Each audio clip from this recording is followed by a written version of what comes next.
Mustangs, a living symbol of the Wild West. More than 80,000 wild horses run free on the public lands of 10 states of the American West, areas administered by the BLM, Bureau of Land Management. But to keep that ground from being overgrazed, the BLM conducts periodic roundups, offering the horses it gathers for adoption.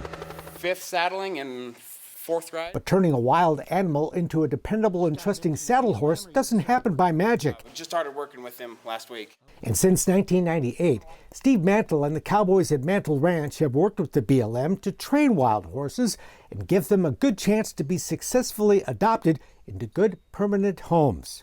They're going to be to where normal everyday Joe can go put a halter on it, pet it, pick up its feet, get it saddled. On this hot July day in Wheatland, Wyoming, Steve and his crew are going through the daily routine. Catching the horses they'll work with today. It's kind of like a treat when they come into the stalls. To get the day off to a good start. Just a little bite. We're not trying to fatten them. The immediate goal is to get about 20 horses ready for an upcoming public adoption event in Cheyenne, Wyoming. We're trying to maximize the amount of horses that we can get adopted to people that are gentle, that have a better than average chance to stay at a good home because they have been gentled and they're easier for people to work with. They look like they're used to people. Yeah, that's what I tell the guys here, the kid that works for us in the summer. He says, well, you've ruined a perfectly good wild horse. Horses that will be gentled, but not broke. What's your definition, you know? Will they stop, walk, trot, lope, back up, load in and out of the trailer, walk over a tarp, cross a bridge? Yep, they will, you know. But are they broke? No. Mantle Ranch works with about 200 horses at a time, equines that have spent their entire lives running wild until they came here. I guess that's what I mean by gentle. We try to expose them to as much stuff as we possibly can before somebody else gets them, because our goal is to have a positive adoption. We don't want the BLM paying us to re-adopt the same horse over and over and over. We want that horse to go and stay. The animals will typically get anywhere from 30 to 90 days of training before being offered for adoption. But for prospective owners, that's just the beginning. I tell people it's a commitment. I mean, don't commit unless you're going to commit. And sometimes you should be committed. Training needs to be ongoing. Because that horse is used to my feel, my smell, my touch, my movement. He doesn't know yours.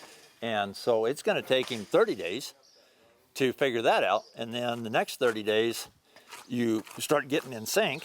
And then the next 30 days, it's really enjoyable.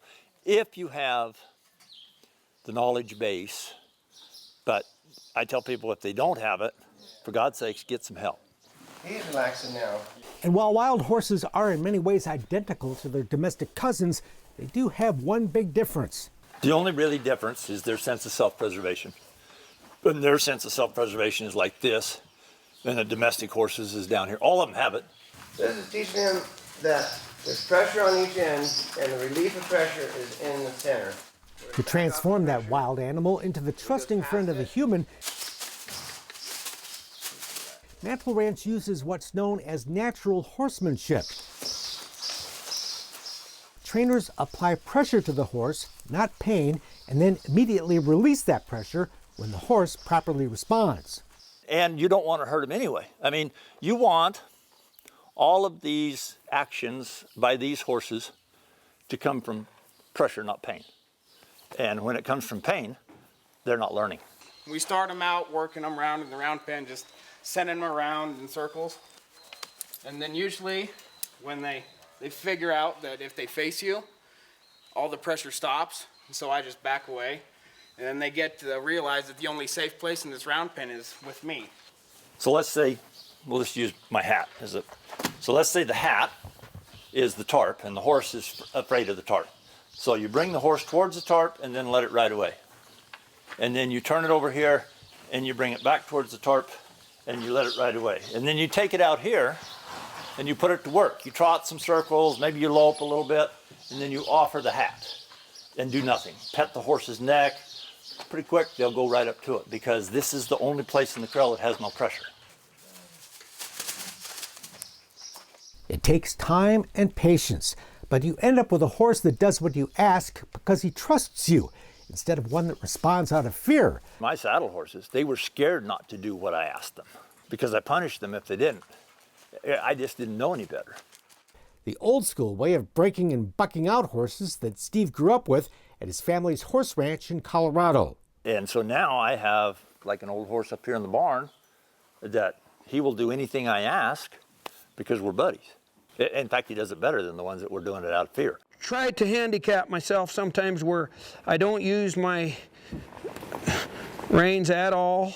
Steve got introduced to natural horsemanship about the year 2000 when someone gave him a tape of trainer Brian Newbert. And on the back up too. And I completely wore it out. It was like, I can do this. This makes sense to me. He got us off on the right track to where things just started picking up when we started getting better and doing more.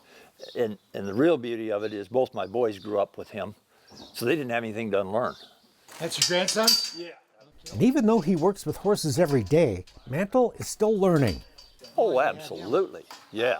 No, my dad used to say, you have green tomatoes, you have red tomatoes, and you have rotten tomatoes. So I just want to stay the green tomato.